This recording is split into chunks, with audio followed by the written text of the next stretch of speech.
ज्यों-ज्यों अंधेरा घिरता जा रहा था, त्यों-त्यों मुकेश की परेशानी बढ़ती जा रही थी।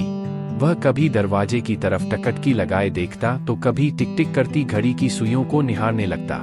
दरअसल, बात ही कुछ ऐसी थी जिससे मुकेश परेशान था। उसकी 2 साल की बेटी कंचन अचानक गायब हो गई थी। शाम को वह घर के बाहर खेल रही थी, पर वह वहां से अचानक कहां गुम हो गई, किसी को पता न चला। यह बात 21 मार्च 2019 की है। उस दिन होली का त्योहार था। नंदापुर गांव के लोग रंगों से सराबोर थे। फाग गाने वालों की टोली अपना जलवा अलग से बिखेर रही थी। कई लोग ऐसे भी थे जो नशे में झूम रहे थे। कंचन का पिता मुकेश भी फाग गाता था।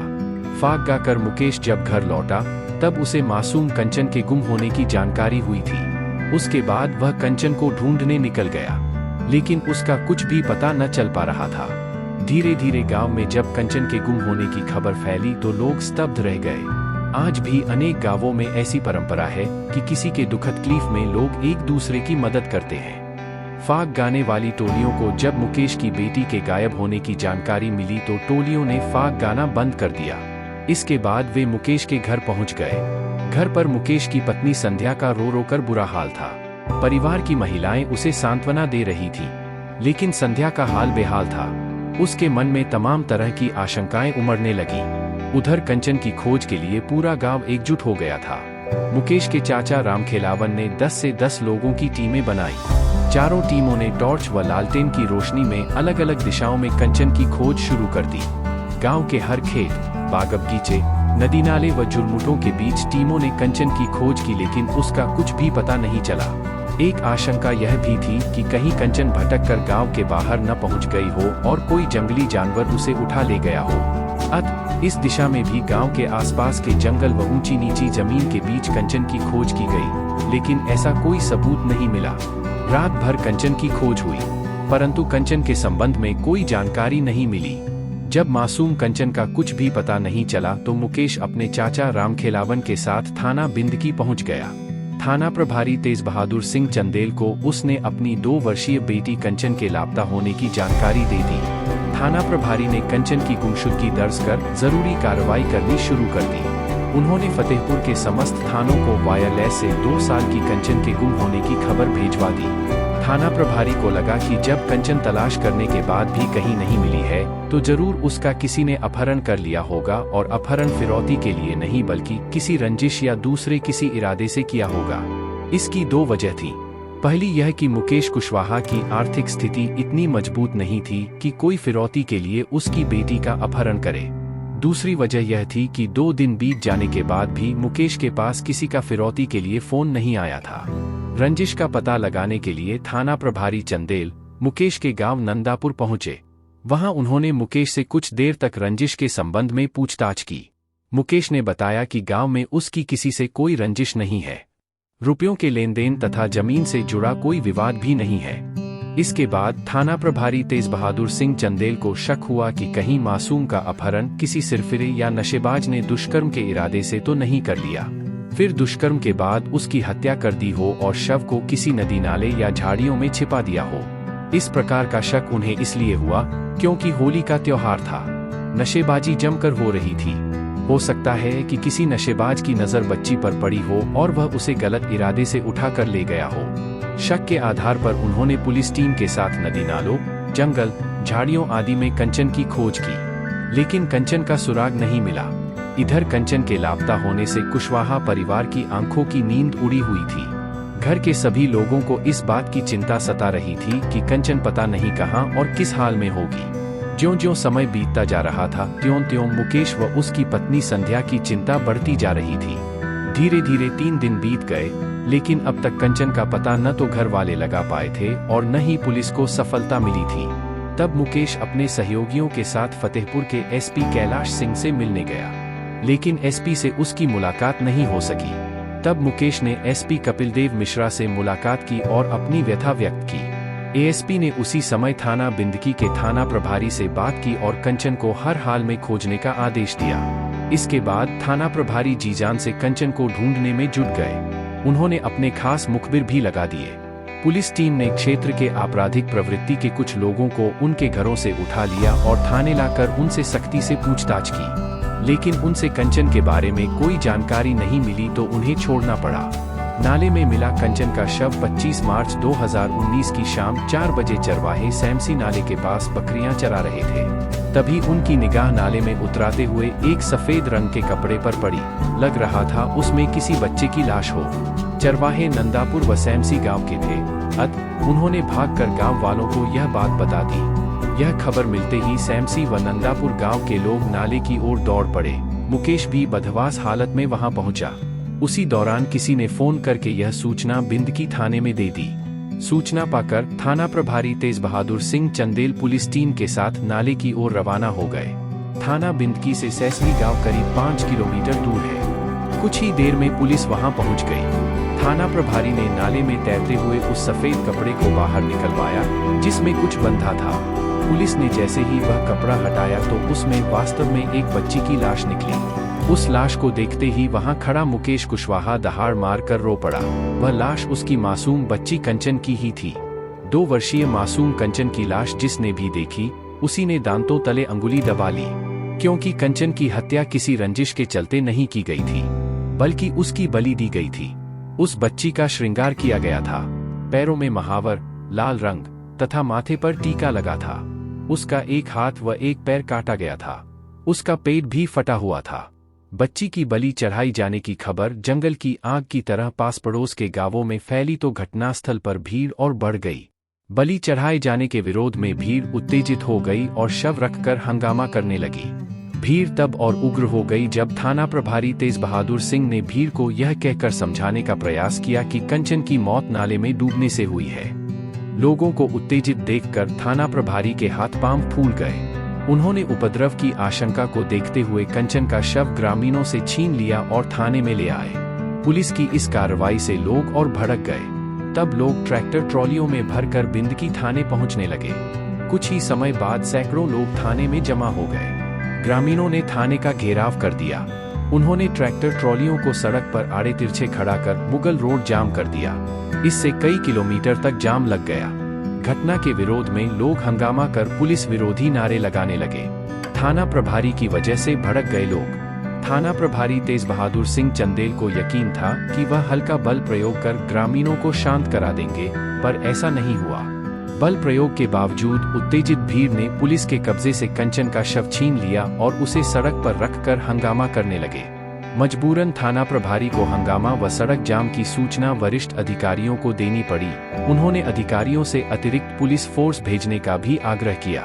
कुछ ही समय बाद SP Kailash Singh, DSP Kapil Dev Mishra, CO सदर राम प्रकाश तथा सीओ बिंदकी अभिषेक तिवारी भारी पुलिस बल के साथ बिंदकी थाने पहुंच गए। पुलिस अधिकारियों ने उत्तेजित ग्रामीणों को आश्वासन दिया कि जिसने भी मासूम की बलि दी है उसे बख्शा नहीं जाएगा।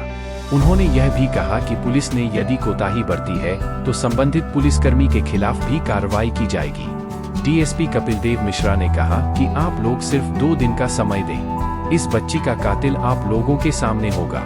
पुलिस अधिकारियों के आश्वासन पर उत्तेजित ग्रामीणों ने कंचन का शव पुलिस को सौंप दिया और जाम हटा दिया। फिर पुलिस अधिकारियों ने आनन फानन में कंचन के शव को पोस्टमार्टम हाउस फतेहपुर भिजवा दिया। साथ ही बवाल की आशंका को देखते हुए नंदापुर गांव में पुलिस तैनात कर दी। थाना बिंदकी पुलिस को आशंका थी कि कंचन की मौत नाले में डूबने से हुई है, लेकिन पोस्टमार्टम रिपोर्ट ने पुलिस की आशंका को खारिज कर दिया। रिपोर्ट के अनुसार कंचन की हत्या की गई थी। उसके एक हाथ व एक पैर को किसी धारदार हथियार से काटा गया था। पेट को किसी नुकीली चीज से फाड़ा गया था। अधिक खून बहने से ही उसकी मौत होने की बात कही गई थी। पोस्टमार्टम रिपोर्ट मिलने के बाद थाना प्रभारी तेज बहादुर सिंह चंदेल ने मुकेश के चाचा राम खेलावन की तरफ से भादंबी की धारा 364, 302 के तहत अज्ञात हत्यारों के खिलाफ रिपोर्ट दर्ज कर ली और मासूम कंचन के हत्यारों की तलाश शुरू कर दी। तांत्रिक ने स्वीकारी बलि देने की बात। चूंकि कंचन की बलि देने की बात कही जा रही थी और बलि किसी न किसी तांत्रिक ने ही दी होगी, थाना प्रभारी ने तंत्र मंत्र करने वालों की खोज शुरू कर दी। इसके लिए उन्होंने अपने खास मुखबिर भी लगा दिए। मुखबिरों ने नंदापुर व उसके आसपास के गांवों में अपना जाल फैला दिया। जल्द ही उसका परिणाम भी सामने आ गया। 27 मार्च 2019 की शाम 7 बजे मुखबिर ने थाना प्रभारी को बताया कि सैमसी गांव का हेमराज तंत्र मंत्र करता है। उसके यहाँ लोगों का आना जाना लगा रहता है। लेकिन कंचन के गुम होने के बाद उसने अपनी तंत्र मंत्र की दुकान बंद कर दी है। गांव के लोगों को शक है कि हेमराज ने ही मासूम की बलि चढ़ाई होगी। मुखबिर की सूचना मिलने के बाद थाना प्रभारी अपनी टीम के साथ रात 10 बजे सैमसी गांव में हेमराज के घर पहुंच गए। वह घर पर ही मिल गया तो वह उसे हिरासत में लेकर थाने आ गए। हेमराज से कंचन की हत्या के संबंध में पूछा गया तो वह साफ मुकर गया। उसने कहा कि वह तंत्र मंत्र करता है और होली, दिवाली जैसे बड़े त्योहारों पर बलि देता है, लेकिन इंसान की बलि नहीं देता। वह तो साधना के बाद मुर्गा या बकरा की बलि देता है, फिर मांस को प्रसाद के तौर पर अपने खास मित्रों में बांट देता है। कंचन की बलि देने का उस पर झूठा आरोप लगाया जा रहा है। तांत्रिक हेमराज ने जिस तरह से अपने बचाव में दलील दी थी, उससे श्री चंदेल को एक बार ऐसा लगा कि हेमराज सच बोल रहा है, लेकिन दूसरे ही क्षण वह सोचने लगे कि अपराधी अपने बचाव में ऐसी दलीलें अक्सर ही पेश करता है। अतः उन्होंने उसकी बात को नकारते हुए उससे पुलिसिया अंदाज में पूछताछ शुरू की। लगभग 1 घंटे की मशक्कत के बाद रात करीब 12 बजे तांत्रिक हेमराज टूट गया और उसने कंचन की बलि देने की बात कबूल कर ली। तांत्रिक हेमराज ने बताया कि उसने तंत्र मंत्र सिद्ध करने तथा जमीन में गड़ा धन प्राप्त करने के लिए ही कंचन की बलि दी थी। तंत्र साधना के इस अनुष्ठान में सेलावन गांव का रहने वाला उसका चेला शिव प्रकाश उर्फ ननकू रैदास भी शामिल था। लालच में चढ़ाई थी बलि। उसी की मोटरसाइकिल पर कंचन के शव को रखकर गांव के बाहर नाले में फेंक दिया था। तांत्रिक हेमराज के चेले शिव प्रकाश उर्फ ननकू रैदास को पकड़ने के लिए रात के अंतिम पहर में पुलिस ने उसके घर दबिश दी। वह भी घर पर मिल गया और उसे बंदी बना लिया गया। उसे भी थाने ले आए।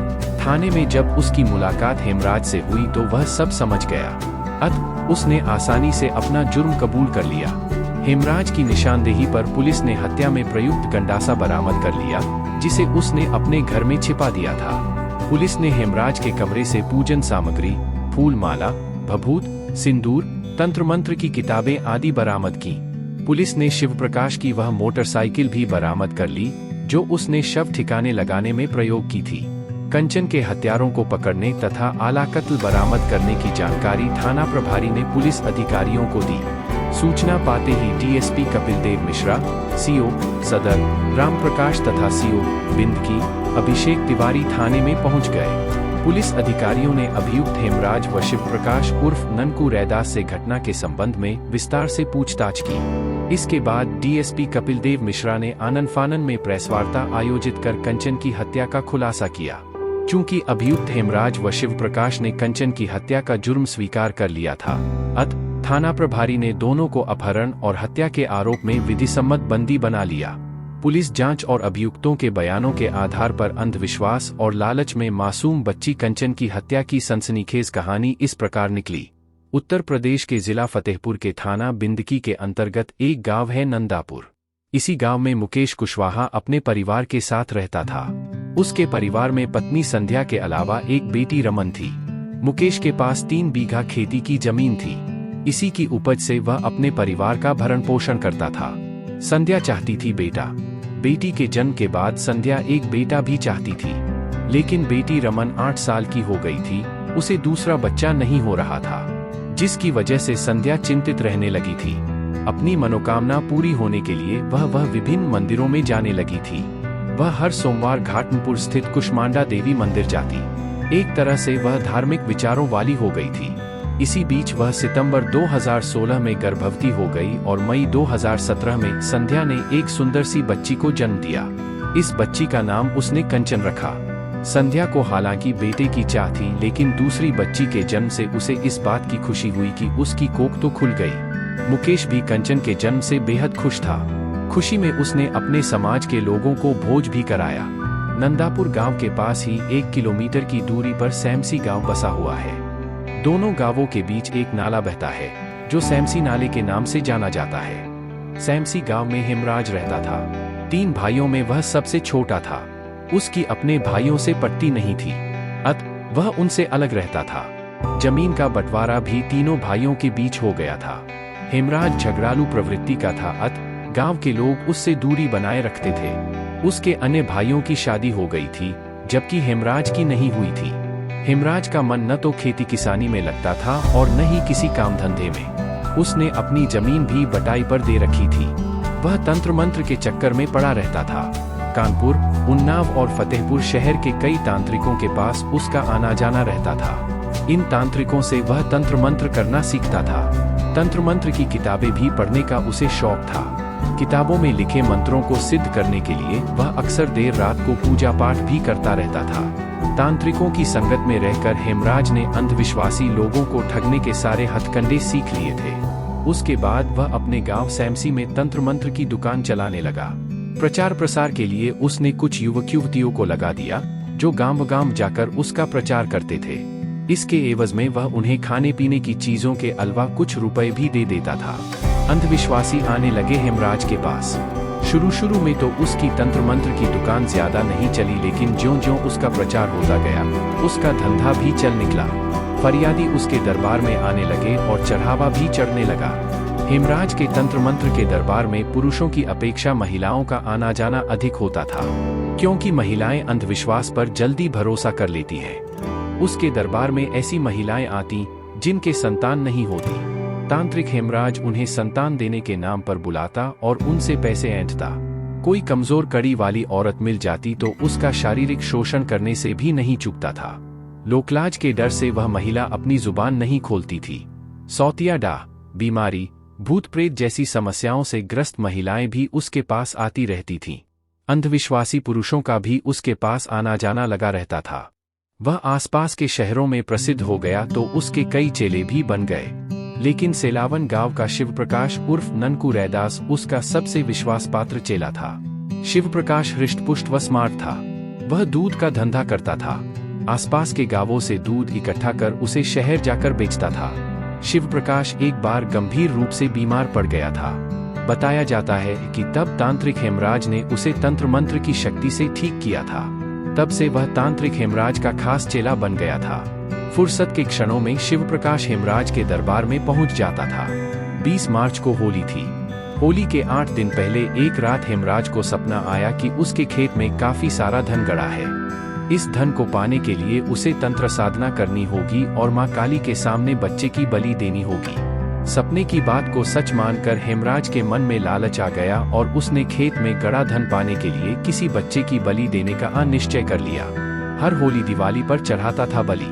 तांत्रिक हेमराज वैसे तो हर होली दिवाली की रात मुर्गे या बकरे की बलि देता था, लेकिन इस बार उसने धन पाने के लालच में किसी मासूम की बलि देने की ठान ली। इस बाबत हेमराज ने अपने खास चेले शिव प्रकाश से बात की तो वह भी उसका साथ देने को तैयार हो गया।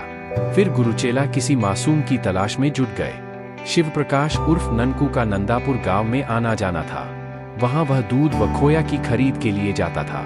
होली के 2 दिन पहले ननकू नंदापुर गांव गया तो उसकी निगाह मुकेश कुशवाहा की 2 वर्षीय बेटी कंचन पर पड़ी। वह दरवाजे के पास खड़ी थी और मंद मंद मुस्करा रही थी। शिव प्रकाश ने इस मासूम के बारे में अपने गुरु हेमराज को खबर दी तो उसकी बांछें खिल उठी। फिर दोनों कंचन की रैकी करने लगे। 21 मार्च को होली का रंग खेला जा रहा था तथा फाग गाया जा रहा था। शाम 5 बजे के लगभग शिव प्रकाश अपने गुरु हेमराज को साथ लेकर अपनी मोटरसाइकिल से नंदापुर गांव पहुंचा, फिर फाग की टोली में शामिल हो गया। शाम 7 बजे के लगभग दोनों मुकेश कुशवाहा के दरवाजे पर पहुंचे। उस समय कंचन घर के बाहर खेल रही थी। तांत्रिक हेमराज ने दाएं बाएं देखा, फिर लपक कर उस बच्ची को गोद में उठा लिया। इसके बाद बाइक पर बैठकर दोनों निकल गए। रात के अंधेरे में हेमराज कंचन को अपने घर लाया और नशीला दूध पिलाकर उसे बेहोश कर दिया। इसके बाद उसने बेहोशी की हालत में कंचन का श्रृंगार किया। शरीर पर भभूत और सिंदूर लगाया, पाँव में महावर लगाई, माथे पर टीका तथा गले में फूलों की माला पहनाई। फिर तंत्र मंत्र वाले कमरे में लाकर उसे मां काली की मूर्ति के सामने लिटा दिया। कमरे में हेमराज के अलावा उसका चेला शिव प्रकाश भी था। हेमराज ने कंचन की पूजा अर्चना की तथा कुछ मंत्र बुदबुदाता रहा। इसके बाद वह गंडासा लाया और मां काली के सामने हाथ जोड़कर बोला, मां, मैं बच्चे की बलि आपको भेंट कर रहा हूँ। इस बलि को स्वीकार करके आप मेरी इच्छा पूरी करना। कहते हुए हेमराज ने गंडासे से कंचन का एक हाथ व एक पैर काट दिया। इसके बाद उसने उस बच्ची का पेट भी चीर दिया। ऐसा होते ही खून कमरे में फैलने लगा। वह कुछ क्षण छटपटाई, फिर दम तोड़ दिया। दूसरी रात उसने कंचन के शव को सफेद कपड़े में लपेटा और शिव प्रकाश के साथ गांव के बाहर नाले में फेंक आया। इधर मुकेश फाक गाकर घर आया तो उसे कंचन नहीं दिखी, तो उसने उसकी खोज शुरू कर दी। दूसरे दिन उसके चाचा ने थाना बिंदकी में गुमशुदगी दर्ज कराई। पुलिस ने तथाकथित तांत्रिक हेमराज और उसके चेले शिव प्रकाश से विस्तार से पूछताछ करने के बाद उन्हें 28 मार्च 2019 को रिमांड मजिस्ट्रेट के समक्ष पेश किया, जहां से उन्हें जिला जेल भेज दिया गया। कथा संकलन तक दोनों की जमानत नहीं हुई थी।